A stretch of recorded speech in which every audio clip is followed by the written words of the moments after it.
Welcome, welcome, welcome. Welcome to another Painting with Paige session. Tonight we're actually going to be painting a kookaburra. And if you don't know what that is, it is a bird out of Australia. And I'll tell you more about him in just a second. I will side note that my fat lip I gave myself today, so don't worry about that. It's just, some of those dumb things that you do. First of all, before we get started, I want to tell you to go ahead and go down below in the description below and download the imagery for tonight's painting. So there is a sketch here and you can either sketch it yourself, you can trace it, or you can transfer it. You can use transfer paper. I often just take my pencil across the back of a paper and trace the top of it and transfer it that way on your watercolor, or you can just trace it. There's also a reference image down below for you as well. Let's see if I can find that here. Reference image. Okay, there you go. So grab that. You can save it to your phone or your iPad and use it for reference for tonight's painting. So while you are doing that, I'll briefly tell you, I'm Paige. I'm the chief pixel pusher at Gumption. I'm also the chief paintbrusher there too, and it's kind of my goal to share painting with you and to kind of get you up and running and doing it your way. So thanks for tuning in. Tonight will be a fun class. It will probably last about, hopefully, an hour.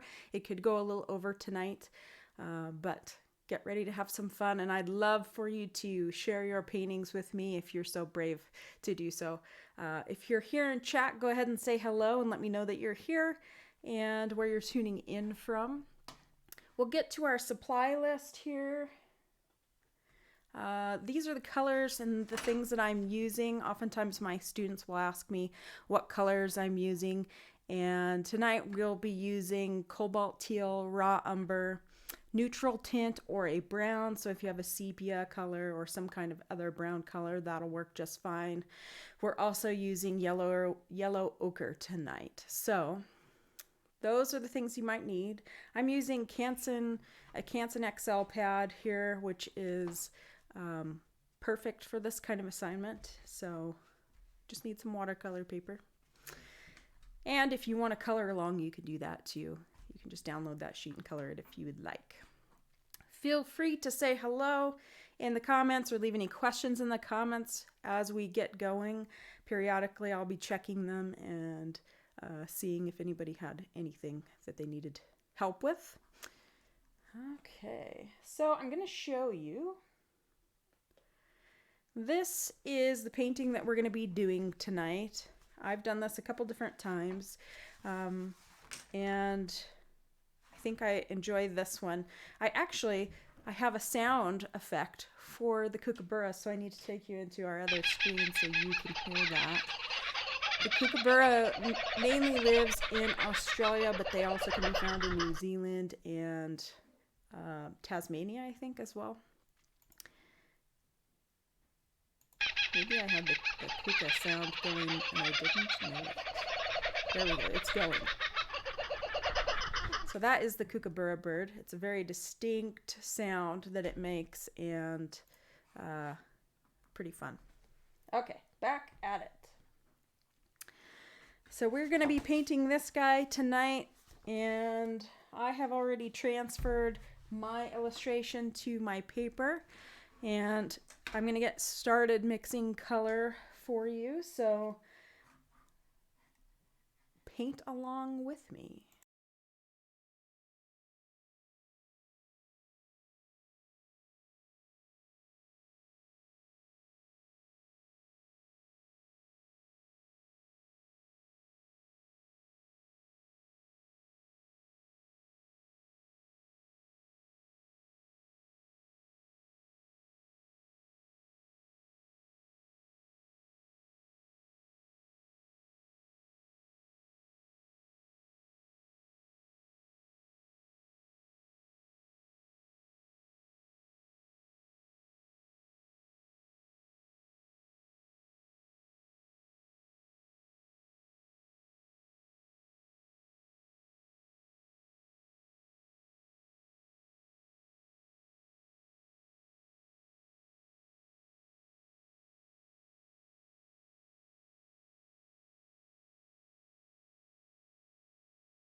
This helps you.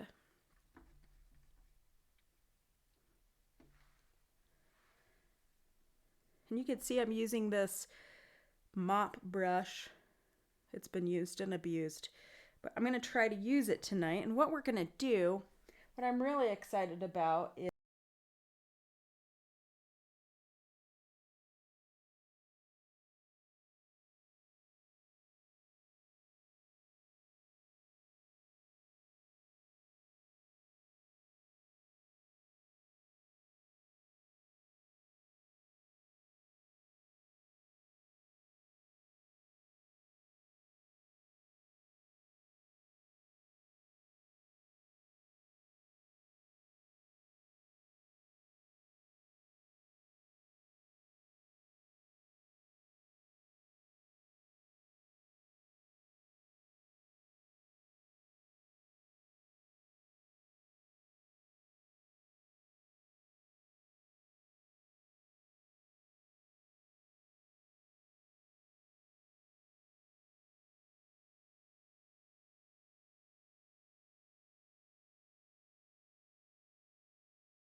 oops, something goes awry and either our sound doesn't work or something like that. So let me know if you can hear me. Kyle can't hear me.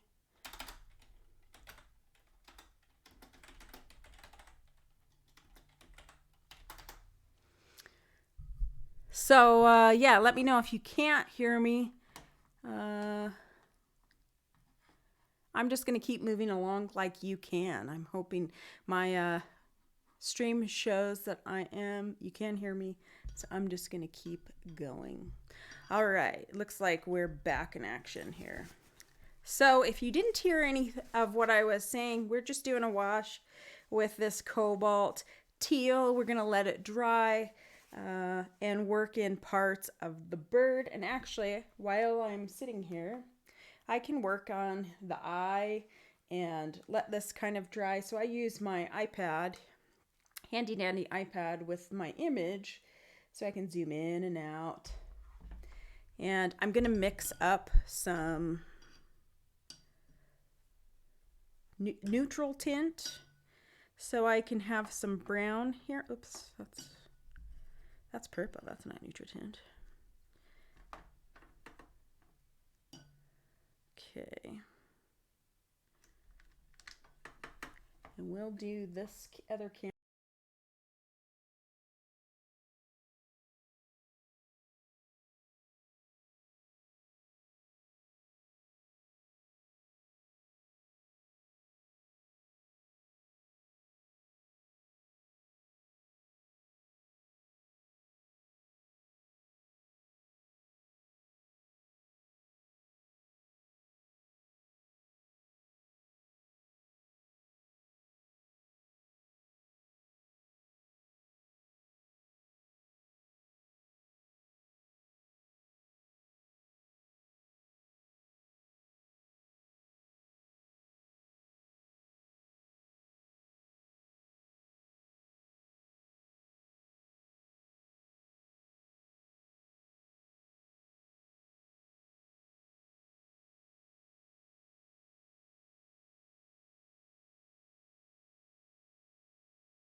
Oh, there's Kyle. Oh, there you are. Get out of the scene. I can't operate my computer today.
Okay.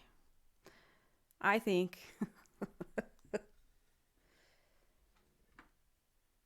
thanks for your patience. I know that the most frustrating thing is not having sound, and I appreciate you hanging tight with me. Okay. I think. Okay, we got her. I'm really sorry, guys. Thanks for your patience.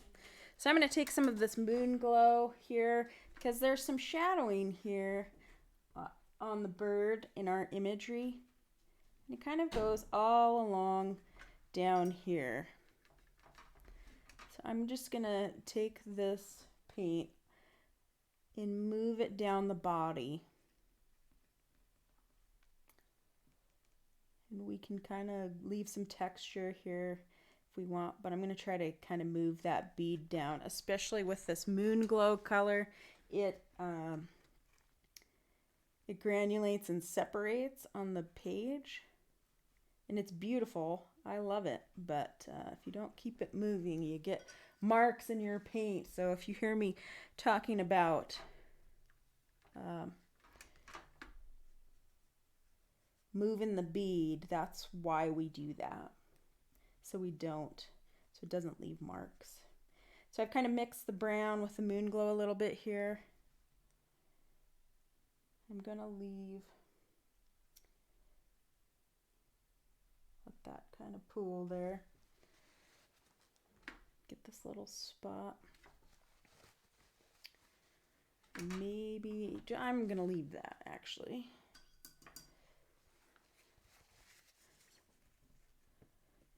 Catch some of these drops as I drop them around. And then I'm also gonna do this part here with the rope that he's sitting on. And that is a combination basically of yellow ochre and raw umber. So I'll mix those two together here.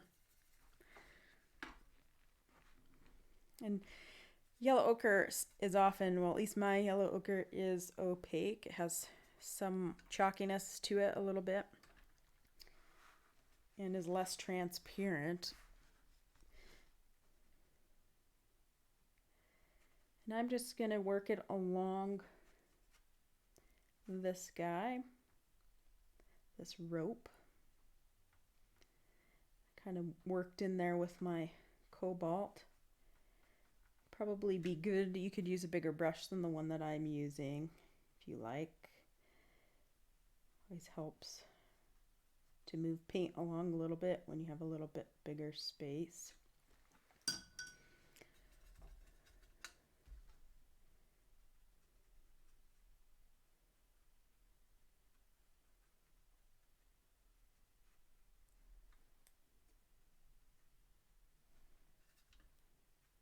Keep that bead moving.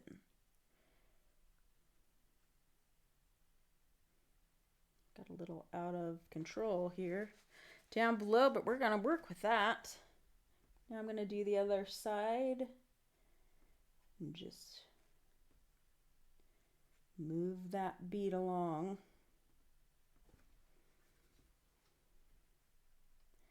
It's always good to mix up enough paint so you don't have to mix it while you're in the middle of painting. Sometimes these palettes here, they just aren't big enough sometimes for a mixing area. So if you had to use a plate or something like that, a bigger palette, that is fine. Okay, so I'm going to leave the rope now. We will pull out some color later, but I'm going to let it dry completely and then I'm going to go back into it. So this guy is almost dry in this area. Let's see. Where am I going to go next? So I'm going to do a little bit around his eye and do a little bit of detail work with a smaller brush. Let's see.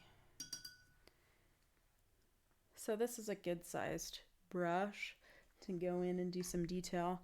And I'm gonna get some more of this neutral tint. You could use sepia or any brown that you have.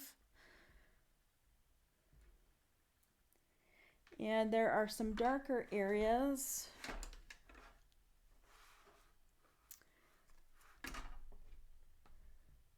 Around the eye. And down in here a little bit. Kind of goes right along with that feather. And then we have this area here. You kind of have to constantly look at your reference while you're painting. And you can choose how much you want it to resemble your reference or how much you want to make it your own.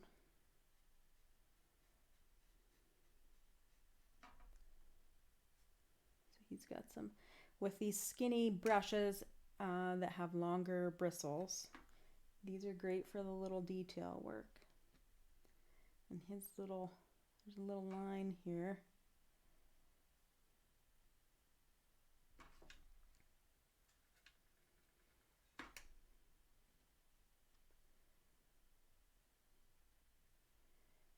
Got kind of this dark area here.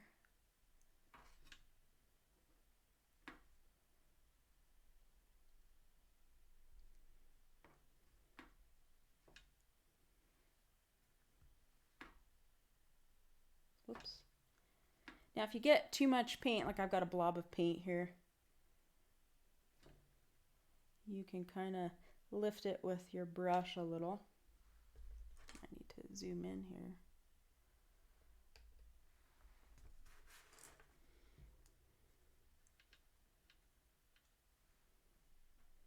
I'm just going to outline the eye a little bit here.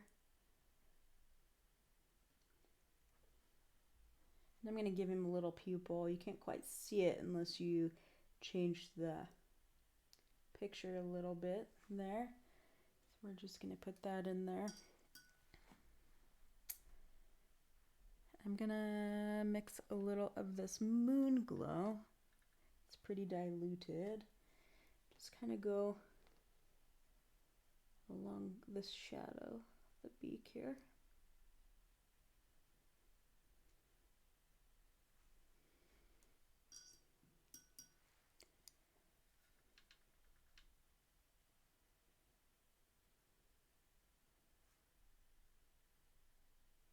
One thing that I really kind of like to do is to use a brush, and you can see how delicate these strokes are. Often pigment will dry lighter than what it looks like on your page. Now I have some core paints and some Daniel Smith now mixed in with my palette, and the core seem to be pretty vibrant.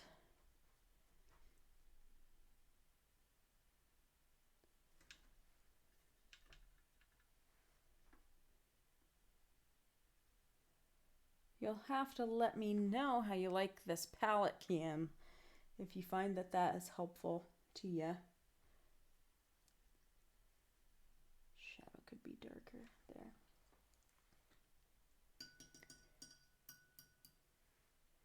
So I'm going to go back in here. It looks like we might be having a little bit of trouble with our stream. We've had a storm here tonight,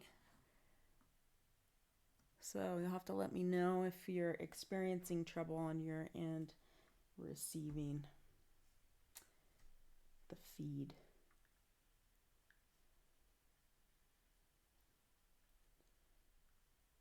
We had a little hailstorm here right before we started. So looking at this, I want to go back in with another wash of darker color, I think, because we have some stronger shadows here, and we have some shadows, some form shadows here with a little reflected light. So this is light enough that we can add more to it. Now I want you to see the beautiful, how nice this looks with this gradation that goes from this moon glow into this brown neutral tint. It's pretty seamless, and when you move the bead of your water quickly and you just keep moving it along, it will blend nicely like that. I haven't talked about moving the bead too much, I think on my online classes, but my students have heard it a lot. And we'll see if we can kind of demonstrate that for you here.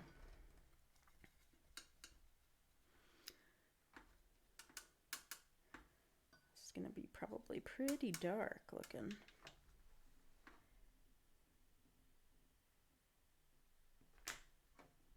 So you see, this is the bead here. You just want to keep working that bead. Now I want to soften this a little bit, so what I do is I take my water brush, dip it in water, and I soften these edges so it doesn't leave a hard edge necessarily. Can work in this area. I'm probably going to lose all my beautiful gradient, but I had to show you.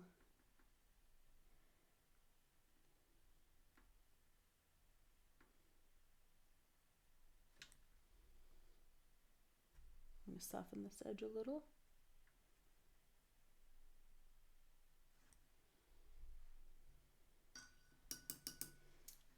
And then I'm gonna kind of, let's see, go back into this area because we have some shading and color variation here.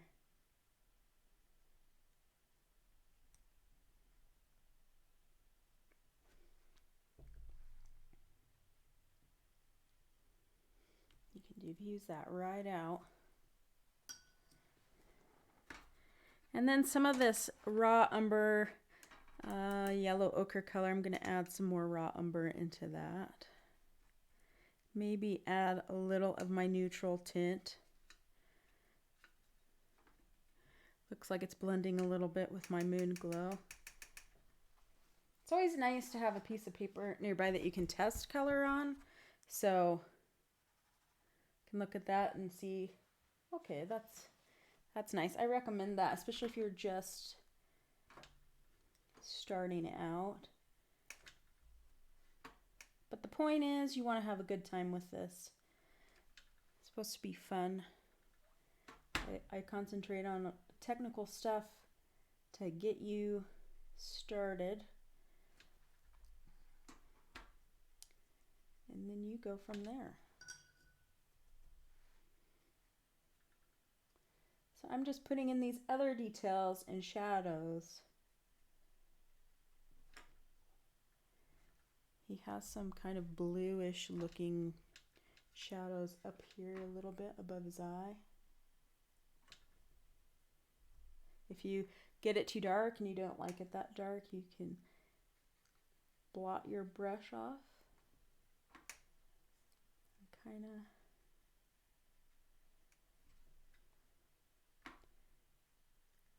go around. Just going to give him some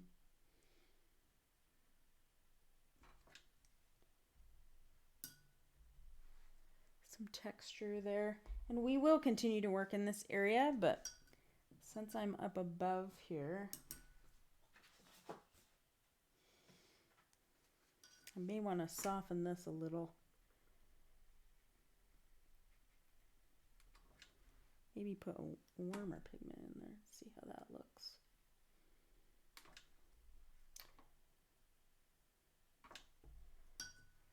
And I'm going to use a little pink for this guy's underneath his beak here. He's got some pink there. And anytime I can use pink, I am down. I have this shell pink color that is also more of an opaque color. It has a white kind of base in there, I think. And dip a little ochre in there. Maybe you can see that in the palette cam over here. It's really light. I'm just going to go in and lightly put in this lower area.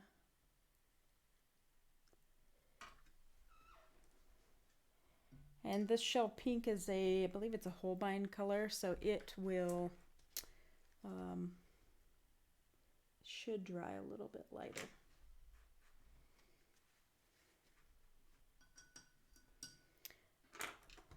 So for his pupil, I'm going to make his pupil a little bit darker, and that just requires more pigment. So I'm using this neutral tint.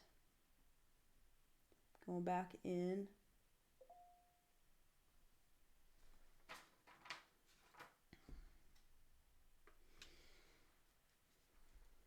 Okay.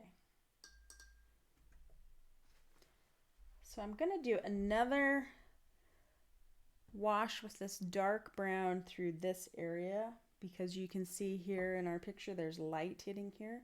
So we're going to go back in with some more dark, because a lot of this is in shadow. This is in the high part of the day where the sun's at the top, or at high noon, I would say.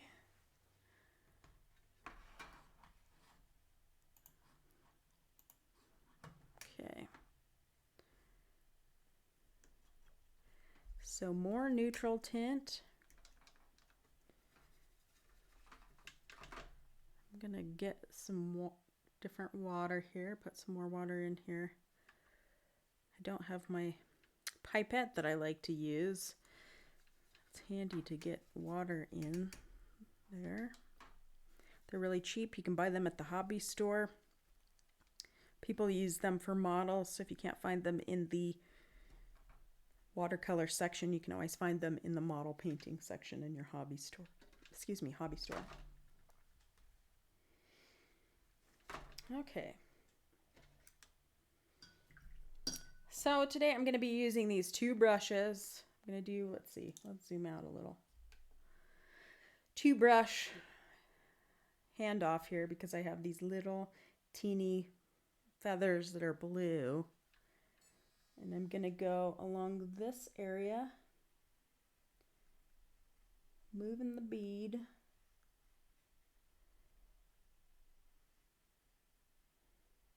And just, I'm going to take my other brush, dip it in pigment, and there's a little bit of a defining line here. Well, that's lighter. And then these two should meet. So it's okay if it's not exactly the same. So I'm going to keep moving the bead.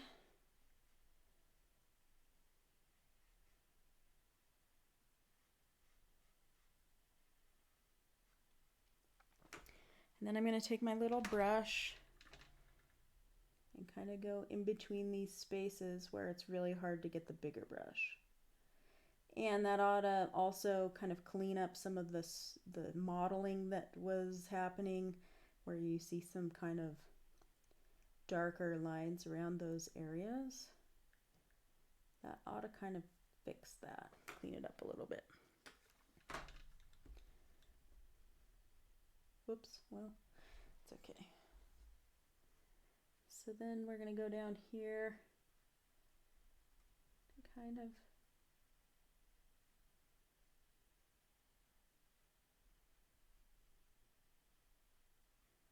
straighten up that edge. And then we can kind of go into these feathers that are under here. You can use your square brushes on their side if you have to. But they bring a lot of paint with them, which is kind of nice. In watercolor, you probably mostly work with round brushes, but sometimes these square brushes have their own benefits.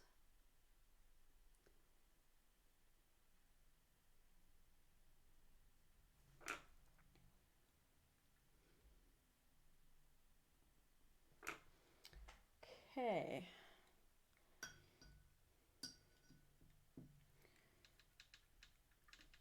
So I may actually, we have some shadows that kind of come over here in this guy.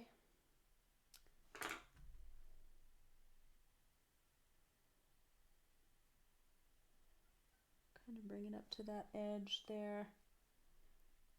Define this a little bit.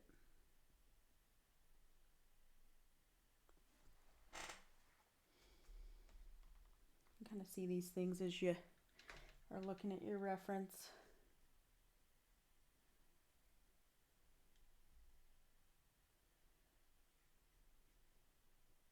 Should also mention too, you know, a lot of times I leave areas white and I don't paint them.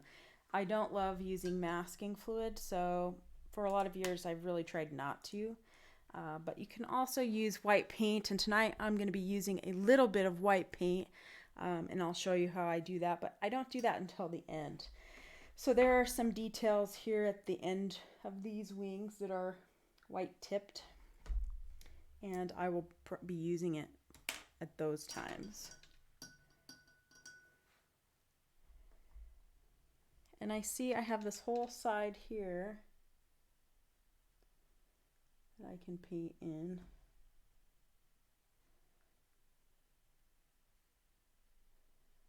These little tiny brushes are just fun to be able to use, because you can just get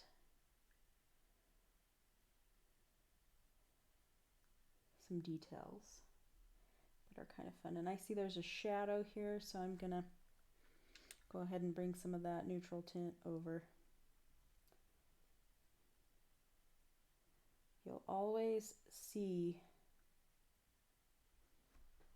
things that you need to fix.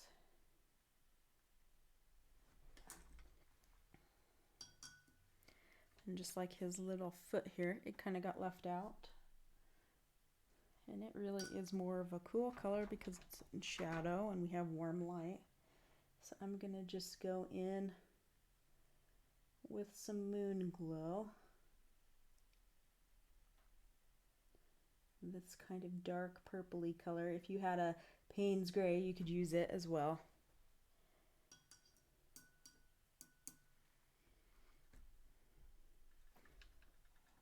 And you just kind of keep whittling away.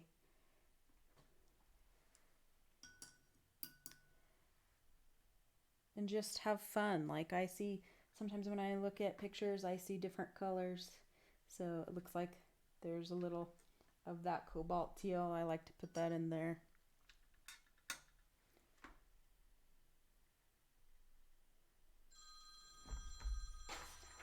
Sorry.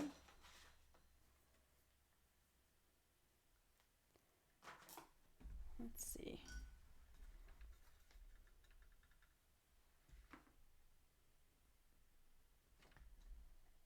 So you could just keep darkening this area and keep whittling away. One thing that I really have started doing lately that I really kind of like is putting a little blue in the eye. So we have this color in our background. I'm going to zoom in here so you can kind of see this. So I think it just adds kind of a fun element. So I'll add some white, but I'm also just going to add a little bit of blue there. We'll let that dry. I can see that I need to put this part of our bird, do a little shadow there. So I'm going to do a little bit of light moon glow. And that means I'm diluting it with quite a bit of water. I'm going to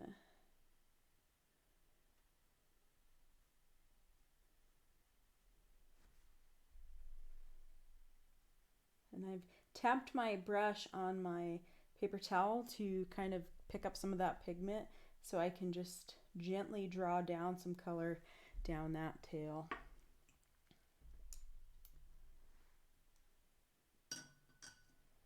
Let's see. So one color I left off our list was orange. So this little bird has orange in its tail. And I'm going to put some in there. So if you're in the palette cam, you should be able to see how vibrant this color is. I'm just going to put it around.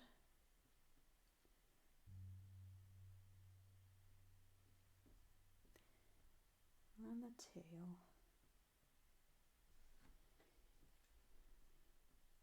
I may have to darken some of these brown areas too, but we'll lay in this orange color and then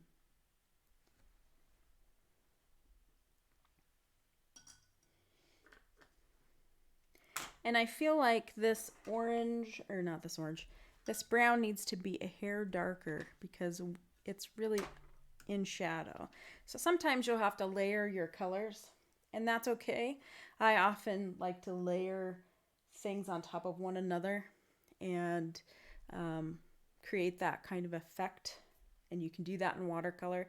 I really enjoy how this has blended, and I like how it's looking, but I know that I feel like this should be in shadow a little bit more.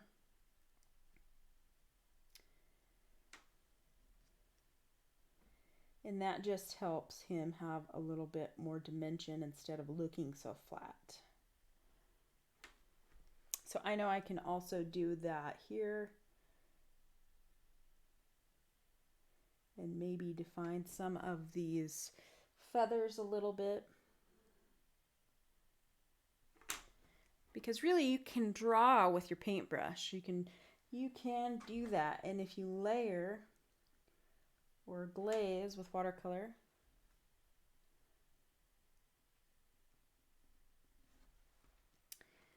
you can basically draw, and it will leave light depending on how pigmented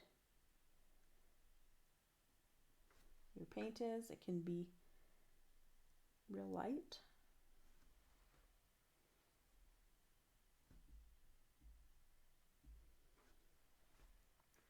Okay. So I also feel like our underneath our beak can have a little bit of shadow as well. So I'm going to go in with maybe a little more intense pink, maybe with a little bit of this moon glow.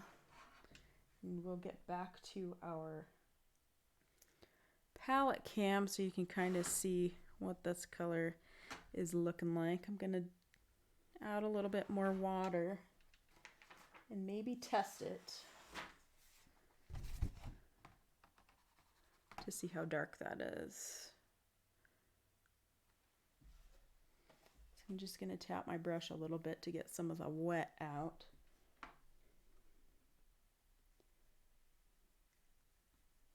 Just going to go up under a little bit. You could also use a color that is like a skin color, that's kind of a peachy color as well. And you could mix that in there.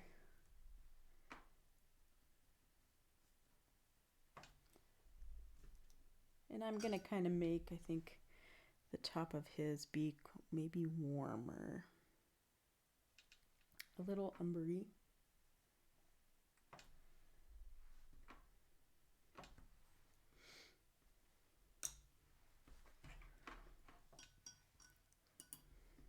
Now you can use a skinny brush like this to continue doing line work with more pigment.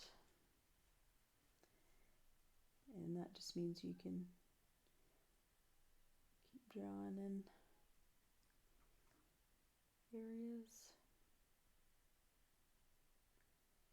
We'll do a little bit of that with white paint as well.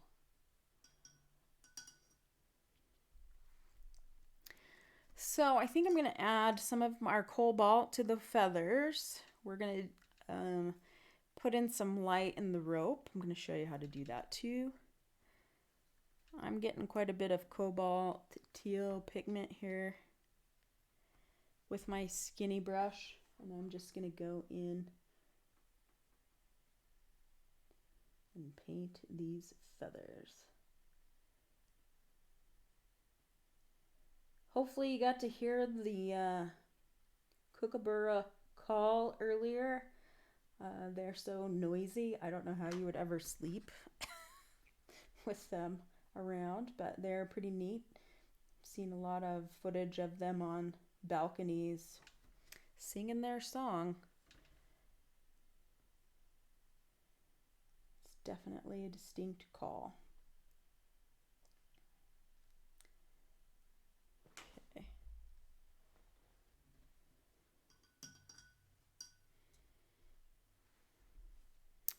So I think our guy is looking pretty good. How are you all doing? You hanging in there with me?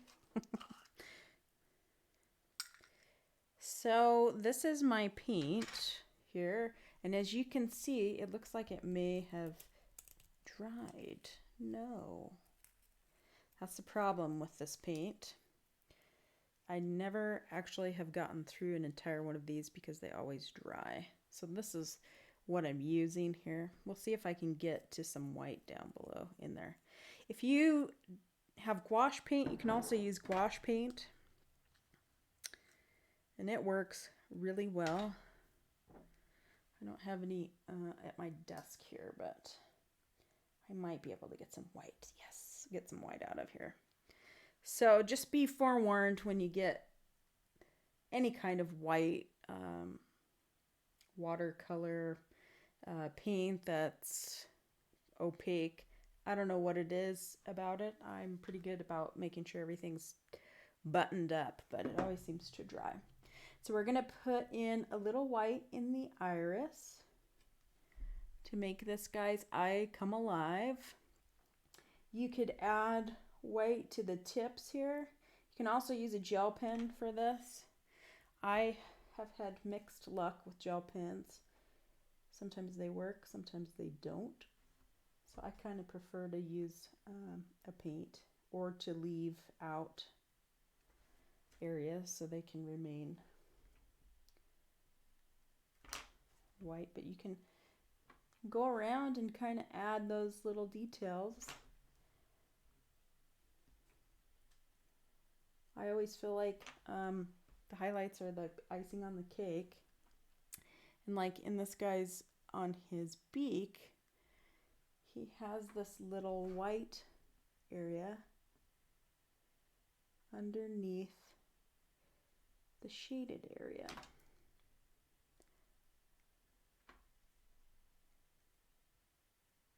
So when you're painting or you're drawing, you're always looking at light and how that affects different things. I'm going to leave that for now. I don't know how good that white is going to take here. But I promised you we're going to lighten this rope, and we are. And I'm going to show you how to do that.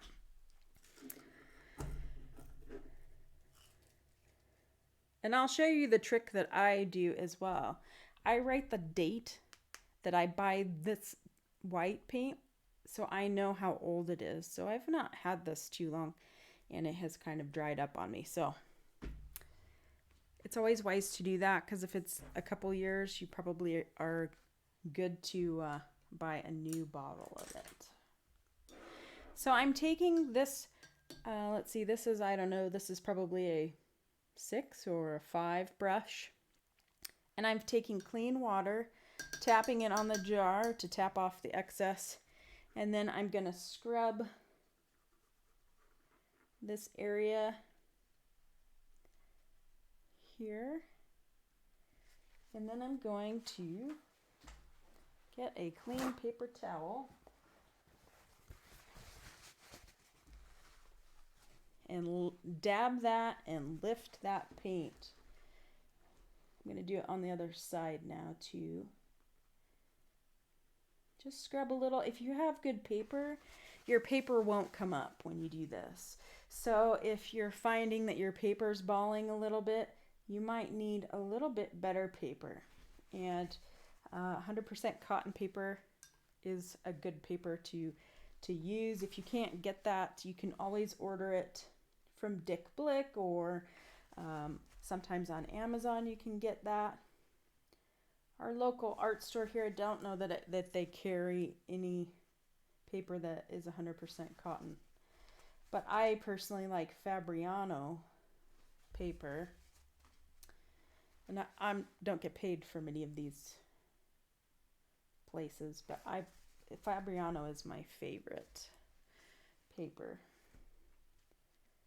So I like to buy it or ask for birthdays and things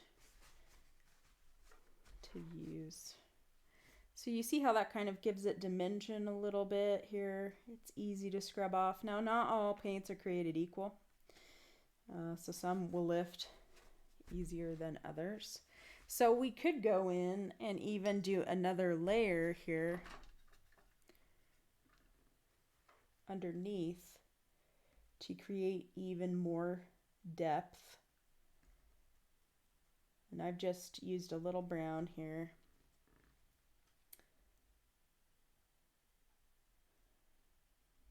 You can kind of put in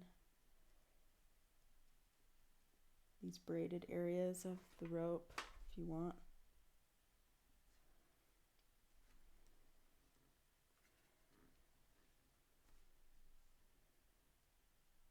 Just really, it's about observation and translating that. And the more that you do it, the better that you get at it. It's a skill that is acquired from doing.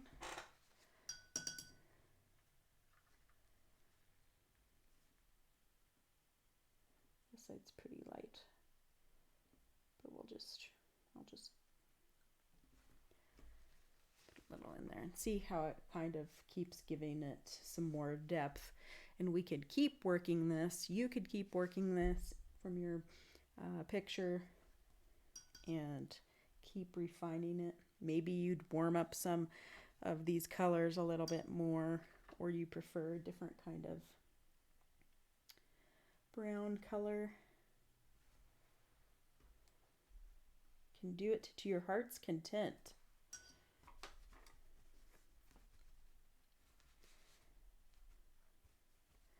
So that's probably, we're at about an hour.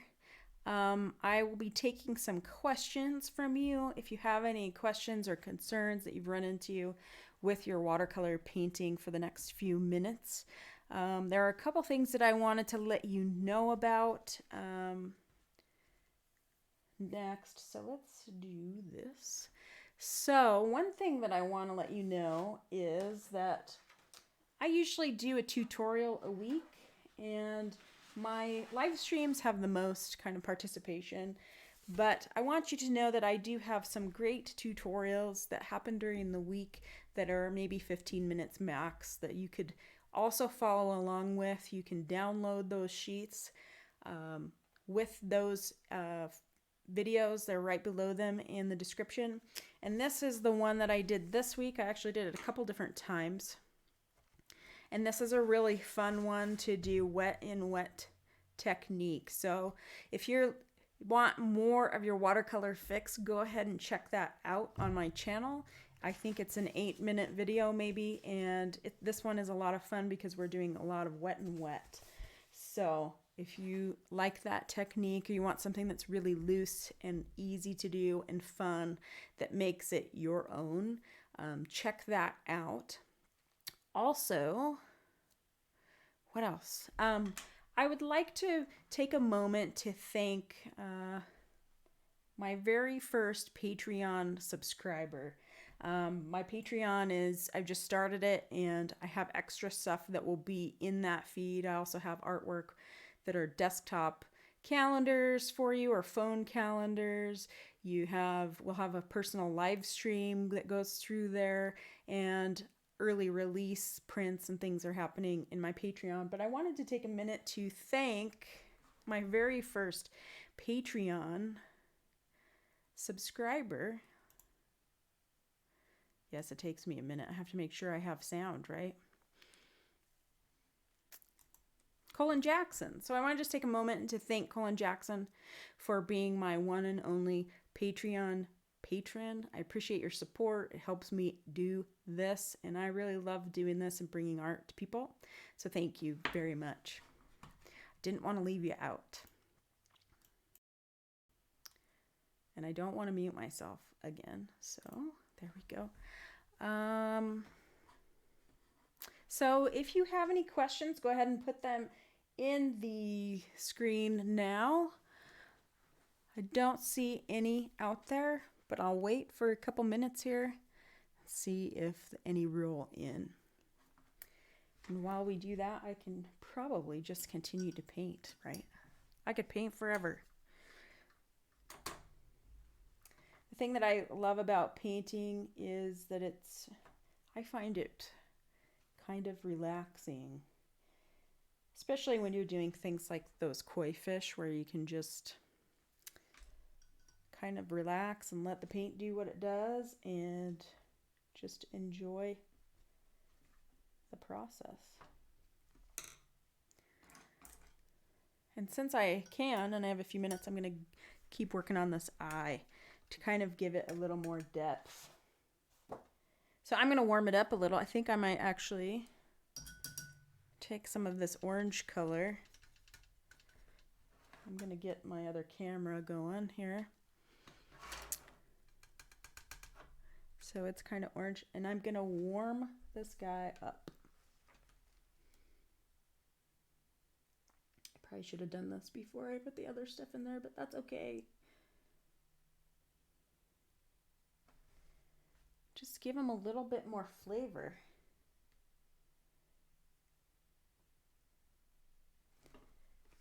And like I've said before, you know, lids often create shadows. He doesn't have, His whole eye is really in shadow when you look at it in the image. But this is where I say exercise your creative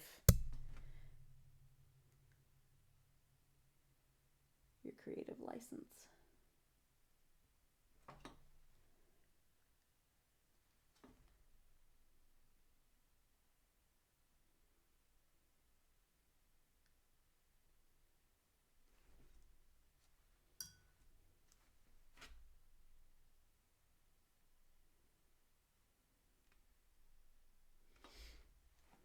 Yeah.